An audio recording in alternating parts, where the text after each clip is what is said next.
రాజ్యాంగ దినోత్సవం సమాన హక్కులతో వైవిధ్య భారతాన్ని ఒక్కటి చేసిన పవిత్ర గ్రంథాన్ని గౌరవించుకునే వేడుక. ప్రజాస్వామ్య విలువలే పునాదులుగా సామాజిక భారత నిర్మాణానికి నాంది పలికిన బాబాసాహెబ్ అంబేద్కర్ను స్మరించుకునే రోజు. అసలెందుకీ రాజ్యాంగ దినోత్సవం? కులరహిత పోరాటంతో నిమ్న వర్గాలకు వెలుగుబాట చూపిన యుగకర్తకు కేంద్ర ప్రభుత్వం ఎలాంటి నివాళులర్పిస్తోంది? రాజ్యాంగ దినోత్సవం నిర్వహణ ద్వారా మోదీ సర్కారు ఎలాంటి సందేశమిస్తోంది?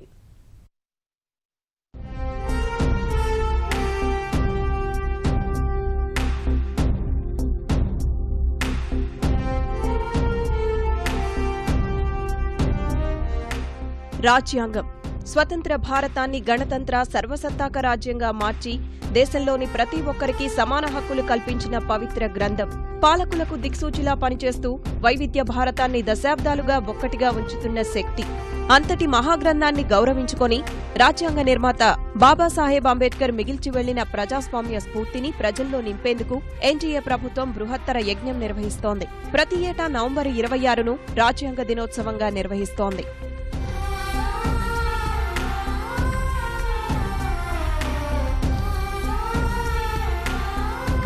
1950 జనవరి 26 భారత రాజ్యాంగం అమల్లోకి వచ్చిన రోజు.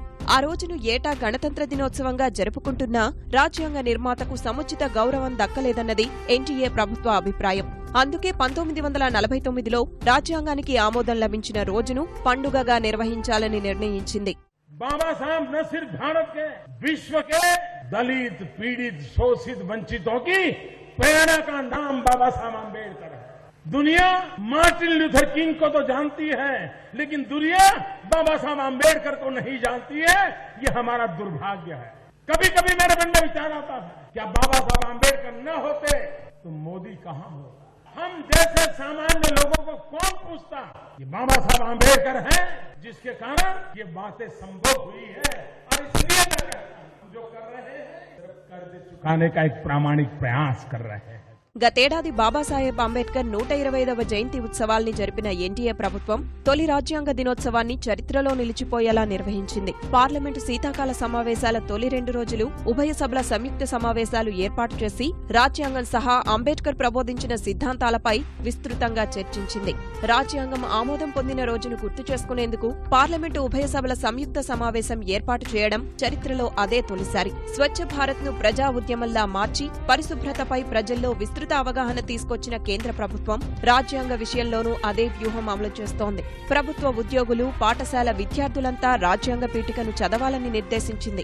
కళాశాలల్లో పార్లమెంటు తరహా సమావేశాలు ఏర్పాటు చేసి రాజ్యాంగం, అంబేద్కర్ పై చర్చించాలని విద్యార్థులకు సూచించింది. తద్వారా రాజ్యాంగ స్ఫూర్తి, అంబేద్కర్ త్యాగనిరతిపై అందరిలో అవగాహన కల్పించాలన్నది మోదీ సర్కార్ ఆలోచన. 26 नवंबर संविधान दिवस के रूप में मनाना 2015 से प्रारंभ किया। कल्पना ये है कि हमारी नई पीढ़ी इस संविधान के साथ, उसकी प्रक्रिया के साथ, उसके उम्दा उद्देश्यों के साथ कनेक्ट रहनी चाहिए। संविधान का प्रेम्बल कम से कम साल में एक बार सामूहिक रूप से उसका पठन हो, उद्घोष हो, व्याख्या हो। इससे लाभ ये होगा कि संविधान के महात्म्य का सामान्य जीवन में एक स्थान बनेगा.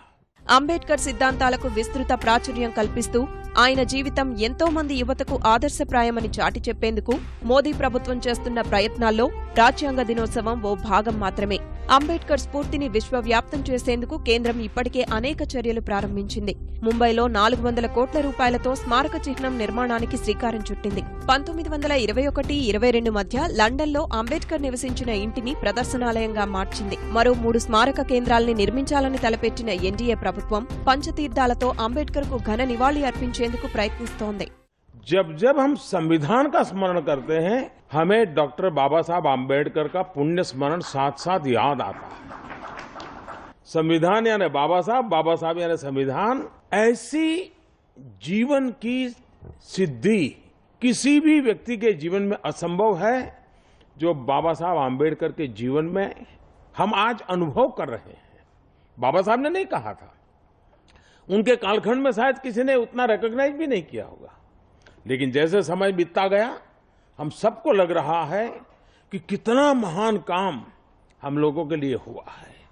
అంబేద్కర్ జీవితాన్ని ఎరిగిన వారు ఆయన ప్రతి ఒక్కరికి స్ఫూర్తి ప్రదాత అంటూ ప్రధాని మోదీ చేసిన వ్యాఖ్యలు అక్షర సత్యమని అంగీకరించి తీరుతారు. బాబాసాహెబ్ చేసిన ప్రతి పని, నడిపిన ప్రతి రాజకీయం, తీసుకున్న ప్రతి నిర్ణయంలో అంచలంచలమైన జాతీయవాదమే అభిమతంగా వ్యవహరించారు. రాజ్యాంగం రాసినా, నీటిపారుదల, విద్యుత్ విధానాలు రూపొందించినా నవభారత నిర్మాణమే ధ్యేయంగా సాగారు. భరతమాత అసలు సంకెళ్లను తెంపడానికి విద్యార్జనకు మించిన సాధనం లేదని విశ్వసించారు. కులాల అంతరాలపై అలుపెరగని పోరాటం చేసిన వారెందరికో ప్రతిరూపంగా నిలిచారు. జాతీయవాదమంటే స్వతంత్రం సాధించడానికి పరిమితం కాదని, అది జాతి నిర్మాణం కోసం, కుల, వర్ణ వ్యవస్థల క్రౌర్యంలో మగ్గిపోయిన సమాజంలో సమానత్వం, సాంస్కృతిక సమైక్యత సాధించడానికి ఉద్దేశించినదని ఎలుగెత్తి చాటారు.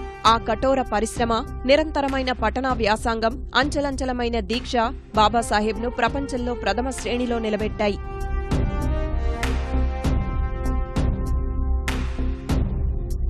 దేశంలో ఇటీవల అసహనం పెరిగిపోతోందన్న ఆరోపణల మధ్య రాజ్యాంగ దినోత్సవం నిర్వహణ ప్రాధాన్యం సంతరించుకుంది.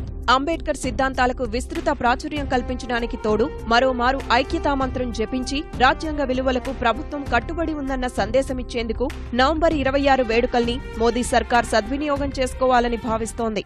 विविधता में एकता, यही हमारे देश की पहचान है, ये हमारी ताकत है. सभी संप्रदायों का फलना फूलना ये भारत की धरती पर ही संभव होता है. ये भारत की विशेषता है. और मैं ये कहना चाहता हूं, देश संविधान की मर्यादाओं के बाहर नहीं चल सकता है. किसी को भी कानून हाथ में लेने का अधिकार नहीं होता है. किसी को भी संप्रदाय के आधार पर किसी के साथ डिस्क्रिमिनेशन करने का अधिकार नहीं होता है. मैंने बार बार कहा है, मेरी सरकार का एक ही धर्म है, इंडिया फर्स्ट. मेरी सरकार का एक ही धर्म ग्रंथ है, भारत का संविधान. मेरी सरकार की एक ही भक्ति है, भारत भक्ति. मेरी सरकार की एक ही पूजा है, 125 करोड़ देशवासियों का कल्याण. मेरी सरकार की एक ही कार्यशैली है, सबका साथ सबका विकास. బాబాసాహెబ్ గురించి ఇంత చెప్పినా ఆయన రాసిన రాజ్యాంగం అమల్లోకి వచ్చి 6.5 దశాబ్దాలు గడుస్తున్నా ఆ మహాపురుషుడు నాడు ఏ వివక్షకు వ్యతిరేకంగా జీవితాంతం పోరాడారో ఆ వివక్షత నేటికీ కొనసాగుతుండడమే అసలు విషాదం. జనాభాలో 70% పైగా ఉన్న దళితులు, గిరిజనులు, వెనుకబడిన తరగతులు నేటికీ కుల వివక్షకు గురవుతూనే ఉన్నాయి. రాజ్యాంగం అందరికీ సమాన హక్కులిచ్చినా అణిచివేత, అత్యాచారాలు కొనసాగుతూనే ఉన్నాయి. ఈ వివక్షకు వ్యతిరేకంగా సమానత్వం కోసం అనేక ఉద్యమాలు పుట్టుకొస్తూనే ఉన్నాయి. ఈ పరిస్థితి మారినప్పుడే అంబేద్కర్ ఆశయం నెరవేరిందని అనుకోగలం. ఆయన మనకు దారి చూపుతూ మిగిల్చి వెళ్లిన రాజ్యాంగానికి అసలైన సార్థకత చేకూరిందని భావించగలం.